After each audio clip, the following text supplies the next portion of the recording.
रीवा जिले के super speciality अस्पताल में इन दिनों सिटी स्कैन मशीन ठीक से काम नहीं कर रही। मरीजों की शिकायत है कि सिटी एंजियोग्राफी जैसी महत्वपूर्ण जांच इस मशीन के खराब होने के कारण अस्पताल में नहीं हो पा रही, जिससे मरीजों को यह जांच कराने के लिए निजी केंद्रों में भटकना पड़ रहा है। अस्पताल के सूत्रों और मरीजों की जानकारी के मुताबिक यह समस्या हाल के कुछ दिनों की नहीं बल्कि लगभग 1-2 महीने से बनी हुई है।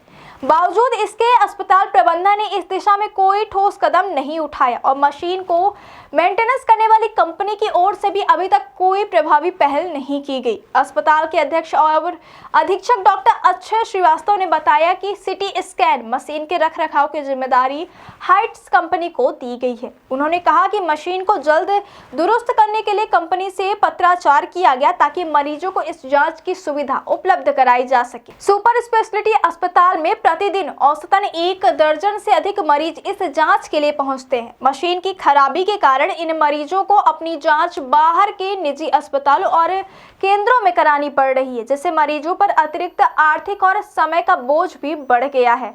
मरीजों ने बताया कि सिटी स्कैन मशीन के साथ जुड़ी प्रेशर इंजेक्ट मशीन में खराबी आई है। यह मशीन नसों की विशेष जांच में इस्तेमाल होती है। सिटी एंजियोग्राफी में इस मशीन के जरिए डाई नसों में इंजेक्ट की जाती है और यह समय के अनुसार निर्धारित मात्रा में इंजेक्ट होती है। इससे जांच रिपोर्ट की क्लियरिटी और सटीकता सुनिश्चित होती है, लेकिन इस मशीन में खराबी के कारण एंजियोग्राफी की जांच अब अस्पताल में नहीं की जा पा रही। इससे मरीजों को न केवल असुविधा का सामना करना पड़ा बल्कि वे अपनी जांच के लिए बाहर के केंद्रों में जाने को मजबूर हैं। अस्पताल के अधीक्षक डॉक्टर अक्षय श्रीवास्तव ने कहा कि प्रबंधन ने हाइट्स कंपनी को पत्राचार के माध्यम से नोटिस भेजा है और मशीन के मरम्मत कार्य की जल्द शुरुआत करने के लिए कहा गया है। हालांकि अब तक कंपनी की ओर से कोई ठोस कार्यवाही नहीं हुई। उन्होंने यह भी बताया कि अस्पताल प्रशासन मरीजों की सुविधा को देखते हुए हर संभव प्रयास कर रहा है, लेकिन मशीन की खराबी के कारण फिलहाल केवल वैकल्पिक केंद्रों में ही जांच कराई जा सकती है।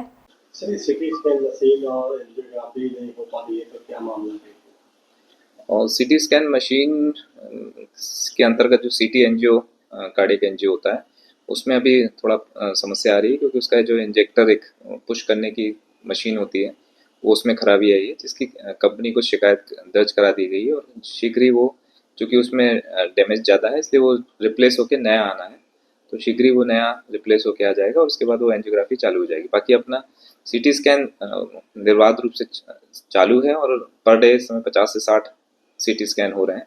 सीटी जो एनजीओ की बात है वो रेयरली होता है, महीने में 4-6 केसेस होते हैं जिसके लिए ये प्रेशर इंजेक्टर यूज़ होता है और ये भी शीघ्र ही अभी आज ही बात हुई है और शीघ्र ही ये चेंज होके आ जाएगा, नया आ जाएगा। इसका मेंटेनेंस कौन देखता है, आपको बताओ। इसका मेंटेनेंस अभी सभी इंस्ट्रूमेंट्स और सभी बायोमेडिकल इंजीनियर्स अपॉइंटेड हैं हाइट्स की तरफ से और हाइट्स ही इसका मेंटेनेंस कर रहा है, तो हाइट्स के द्वारा ही इसका मेंटेनेंस किया जाता है। ये इंस्टॉलेशन के बाद से ही काम करना है? नहीं, ये तो 2018-19 का इंस्टॉलेशन है सीटी स्कैन और सीटी इंजेक्टर का, और ये तब से लगातार काम कर रहा है। अभी कुछ दिनों से ही खराब हुआ है, तब से बहुत सीटी एनजीओ हुए हैं। कब तक ठीक हो जाएगा सर? उम्मीद है कि 7 से 10 दिन में नया इंजेक्टर, क्योंकि ये बायर कंपनी का बाहर से आता है तो आने में जो भी टाइम लगेगा उतना टाइम लगेगा। अभी कंपनी के रिप्रेजेंटेटिव आए थे और वो आश्वासन देके गए कि शीघ्र ही वो नया रिप्लेस कर देंगे। ऐसे मरीजों के लिए क्या व्यवस्था होगी सर? हमारे यहाँ जैसे सीटी एनजीओ जो होता है वो कैथ लैब के मरीजों के लिए ही होता है, कार्डियक मरीजों के लिए होता है, क्योंकि ये नॉन इन्वेजिव टेस्ट है। तो कई लोगों को प्रीवियसली देखने के लिए किया जाता है कि इन्वेजिव प्रोसीजर से पहले, तो हमारे पास कैथ लैब अवेलेबल है, 2 कैथ लैब अवेलेबल है। जिनका सीटी एनजीओ ना भी हो पाएगा तो उनका डायरेक्ट कार्डियक कैथ लैब में एंजियोग्राफी की जा सकती है। ये भी जांच है, वो उसमें इन्वेजिव जांच होती है, ये नॉन इन्वेजिव होती है। उसमें कैथ लैब में जाके डाई डाल के वो किया जाता है और ये नॉन इन्वेजिव कहलाता है। तो दोनों में बस डिफरेंस इतना है, दोनों होता है एंजियोग्राफी ही है।